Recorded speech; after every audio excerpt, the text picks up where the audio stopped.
HK's M110a1, finally I got it back from Black Ops Defense. It took about 3 years. The mod took about 2 years, and then it was probably another year on my end to source all the parts. And I just got it back, so I wanted to make a video, kind of like an unboxing thing of me kind of talking about it, my first impressions of it. I have not shot it yet. I'm not sure if I'm going to shoot it, because I may or may not have got kicked out of the range again, but that's beyond the point. So we're just going to be talking about Black Ops Defense, because I know a lot of people have been asking about them in their work and stuff, because they do a lot of HKs and a lot of other customizable rifles and projects, which are super cool. So finally got mine back. As you can see, I am inside yet again.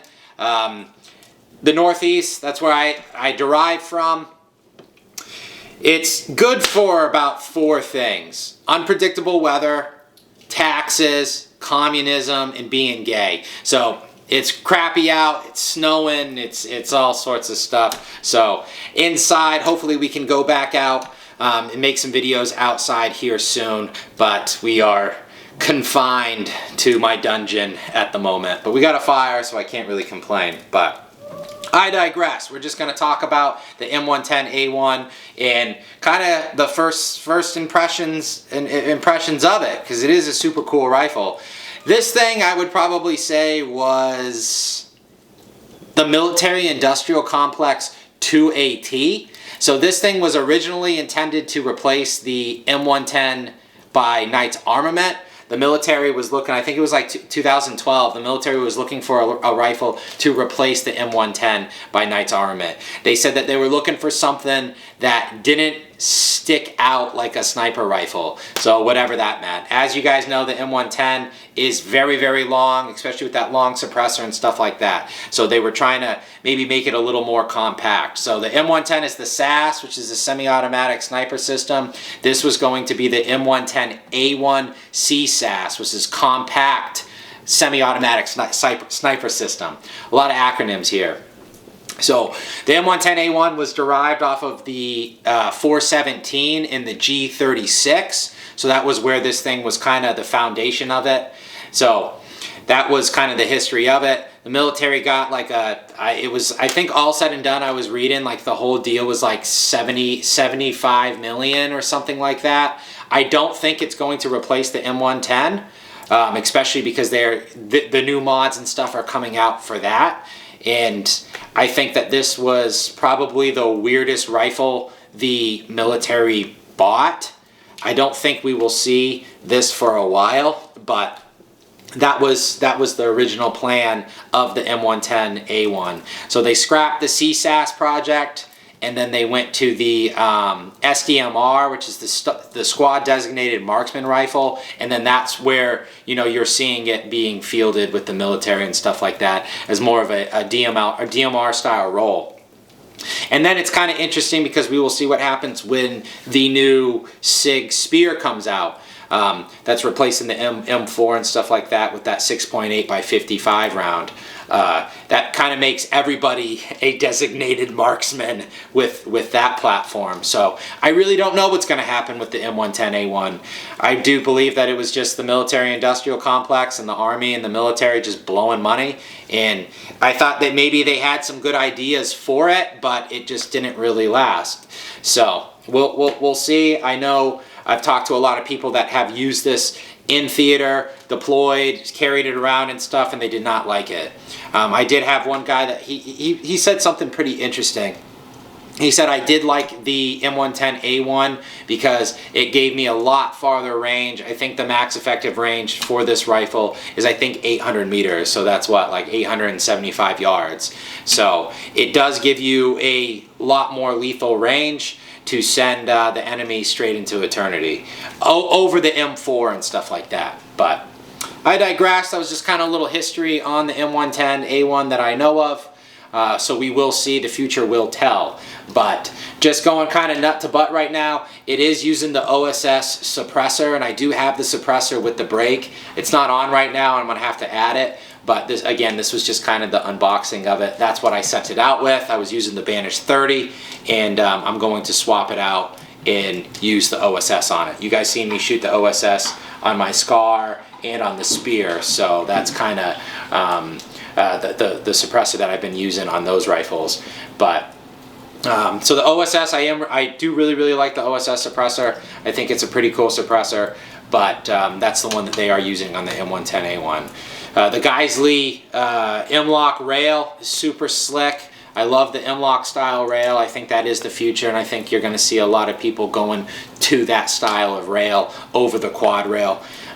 It does feel better. It's lightweight and stuff like that. But hey, man, you know me. I do love my quad rails. I cannot talk bad about the quad rail because I still like it. But they are using that one. The Geissele rail is pretty sick because it has the QD mounts right here built into the rail, so that's always a plus. I really like when manufacturers do that and stuff. But going back into the upper receiver and the lower receiver, these are kind of the biggest changes from like your 417 or your MR762 and stuff like that. Everything's ambidextrous, other than the charging handle, of course. But the bolt lock is ambi, the mag release is ambi, and then the selector switch is ambi, which is pretty sick. As you can see, also that the forward assist was shaved off.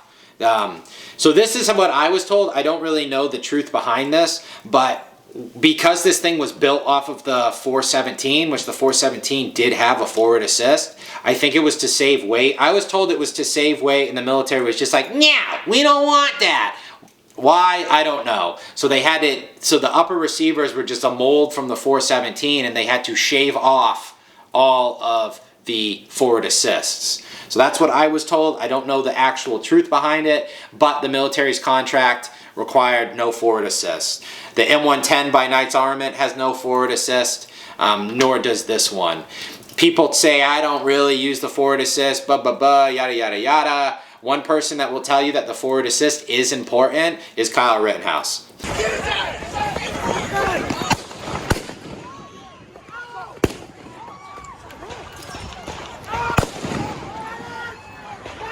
So, saved his life, and he had a jam and he did use the forward assist, and he talks about that. Do I ever use the forward assist? No, I don't think I've ever used the forward assist. Maybe, but I can't really. 99.9% of the time I don't use the forward assist. Would I prefer a forward assist on there?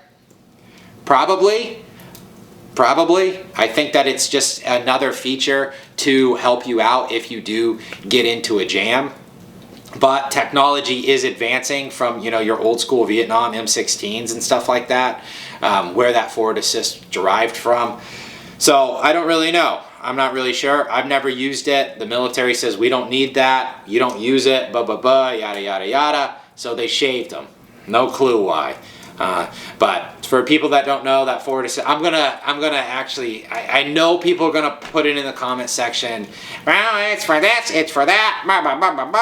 I've gotten into a lot of arguments about the forward assist with people, and it seems like everybody has like a different view on what it does. So how I always knew how the forward assist worked, and the point of it was when the bolt is not in battery all the way, you hit that forward assist and it pushes it back into battery a little bit, and it will help you fire, yada yada yada. But watch the Kyle Rittenhouse interviews and stuff where he clearly does say that he used the forward assist because he did have a jam. So I don't know, leave it in the comment section what you guys think, yay or nay on the forward assist. I don't really know, but that's that.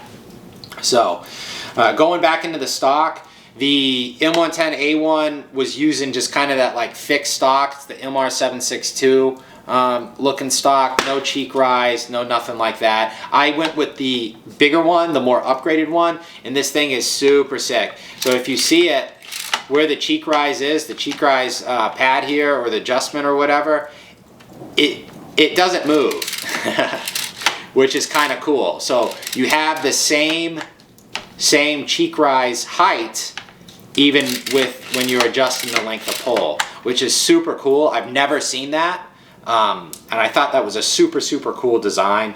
and I really, really like that. I might run it on some other stuff. I don't know if it will fit. I'll have to look that up. But that is super, super cool. So instead of your cheek placement changing when you're adjusting the stock here, it stays in the same.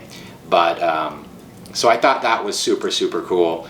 But we will see, because I know the M110 from Knight's Armament, they got a new stock and stuff. So I'm really liking, especially these DMR style rifles, these sniper rifles and stuff like that, marksman rifles, whatever you want to call them. I don't know. Don't get all mad at me. You guys know that one of my biggest gripes, and I'm not very picky with my rifles, but my biggest gripe is adjustable cheek riser here. So that's probably one of the main things I know with rifles, and that's probably my main gripe is if a setup does not have that. That's just me, but whatever. It's my rifle. Go to hell. So that's kind of just the M110a1 in a nutshell. Haven't shot it yet, but super, super cool. Really, really like it. It's a slick looking rifle, but I just don't think that it will go anywhere with the military, to be honest. Maybe it will. I don't know. Maybe it will. But I don't think so. I think they're going to stick with the Knight's Armament M110. Other thing, it's 2024, guys. Come on. I like the folding stocks. So I don't see why, especially for a DMR style rifle like that, make it more compact, fold that son bitch. But one gripe that I did have about this, I'm gonna zoom in on it in the video here. I've noticed the mag release here. I don't know if there's supposed to be a gap for that, or if Black Ops did, if that's the point of it. I'm not really sure. But leave it in the comment section. Let me know what you think, and we'll go from there. But I just kind of think that it's kind of odd that there is a big gap between the release and the lower receiver. I don't know why that is, but I just noticed that. So. Oh, another big thing that I really, really liked on the M110a1, the MR762. For anybody that has an MR762, you need that special tool to punch out the breakdown pins. The M110a1 does not have that. They just have your normal M4 AR-15 style pins where you just press them out and they go out, which I hate that thing. I hated the MR762 where if you wanted to break the rifle down, you needed a special tool. So that's that.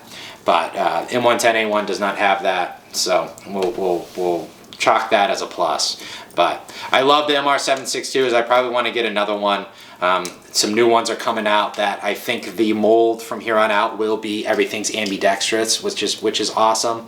But this MR762 that was built on this was not. So that's where all those ambidextrous mods have to come in, and it's a lot of work. It's a lot of machining, a lot of stuff that went into this build. It was about 2 years to build this rifle. So, but when it comes to Black Ops Defense, A+, man, they did a phenomenal job. The markings are super slick. The color is super slick.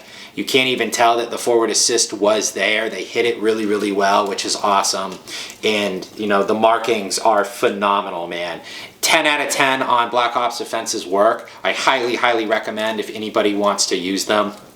By all means. I vouch for them 110% because I've sent out a lot of rifles to get Cerakoted and stuff like that, and they look like shit. This one looks legit.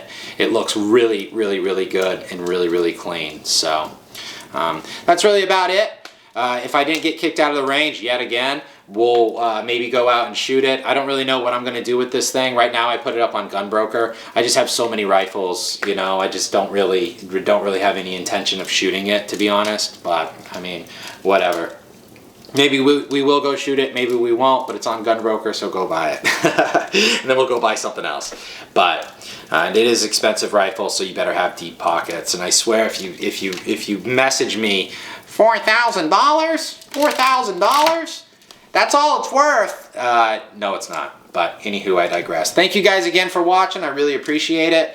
Pretty quick video on the unboxing of HK's M110a1 modded out by Black Ops Defense. So hopefully we'll make some more videos in the future if I didn't get kicked out of the range. Yeah, they're a bunch of commies, whatever, but we'll deal with it, and it is what it is. But thank you guys again, and I'll see you back out there. Later.